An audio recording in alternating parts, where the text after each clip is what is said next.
Assalamualaikum warahmatullahi wabarakatuh. Kenalkan, nama saya Mas Riani dengan NIM 230103501016 dari kelas pendidikan fisika B. Pada kesempatan kali ini saya akan menjelaskan materi tentang dilatasi waktu.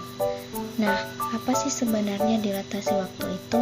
Mari kita bahas pada video selanjutnya. Apa sih dilatasi waktu itu? Nah, dari gambar ilustrasi tersebut bisa kita lihat bahwa kedudukan ketika seorang astronot berada di luar angkasa dengan kedudukan seorang apabila berada di bumi.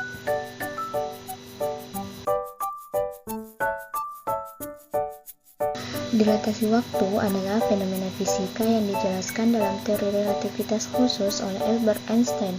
Fenomena ini menyatakan bahwa waktu berjalan lebih lambat bagi objek yang bergerak sangat cepat, khususnya yang mendekati kecepatan cahaya, dibandingkan waktu yang dialami oleh pengamat yang diam. Atau pada intinya, objek yang bergerak cepat akan merasa waktu berjalan normal, tetapi bagi pengamat yang diam, misalnya di bumi, waktu di objek itu terlihat lebih lambat. Agar lebih jelasnya, saya akan menjelaskan ilustrasi tentang bagaimana fenomena dilatasi waktu itu.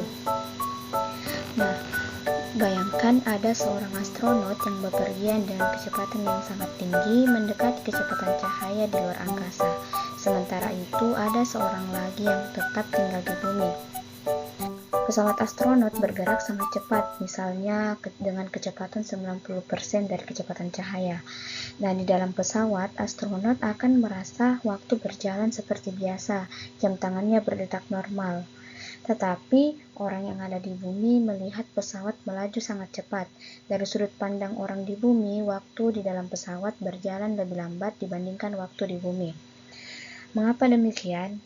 Menurut teori relativitas khusus Einstein, semakin cepat suatu benda bergerak mendekati kecepatan cahaya, semakin lambat waktu berjalan bagi benda tersebut, relatif terhadap pengamat yang diam. Misalkan, astronot bepergian selama 5 tahun menurut jam di pesawatnya, namun bagi orang di bumi, waktu yang berlalu bisa saja sekitar 10 tahun.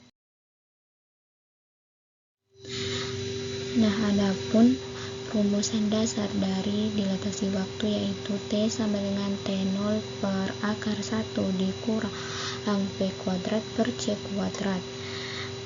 Nah, dimana jika P-nya sama dengan 0 atau benda diam, maka T sama dengan T0 atau waktu berjalan normal.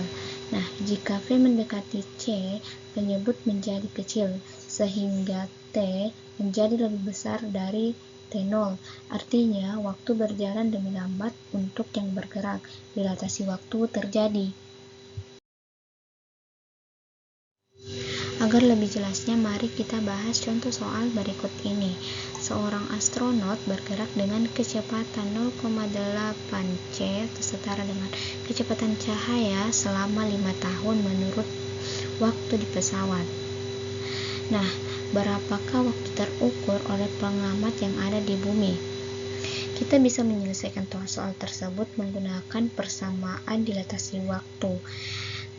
Bisa dilihat dari hasil akhirnya kita peroleh T sama dengan 8,330 tahun. Artinya, waktu yang terukur oleh pengamat yang ada di bumi itu sekitar 8,33 tahun, sedangkan bagi astronot hanya dengan waktu 5 tahun. Contoh kasus nyata yaitu partikel muon. Muon sendiri adalah partikel subatomik yang tercipta di atmosfer atas saat sinar kosmik menabrak molekul udara. Waktu paruh muon sangat pendek yang hanya sekitar 2,2 mikrodetik, sehingga seharusnya tidak bisa mencapai permukaan bumi.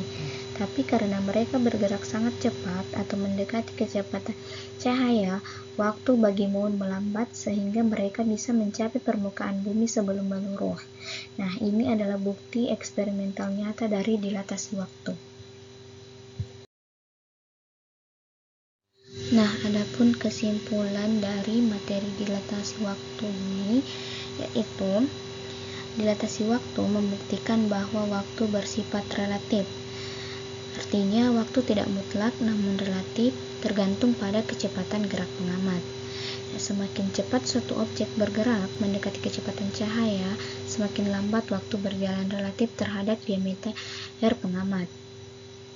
Efek ini terbukti melalui eksperimen fisika dan dimanfaatkan dalam teknologi modern seperti sistem GPS yang harus mengukur efek relativistik untuk akurasi tinggi. Nah, itulah tadi penjelasan singkat saya mengenai materi dilatasi waktu. Terima kasih atas perhatiannya. Wassalamualaikum warahmatullahi wabarakatuh.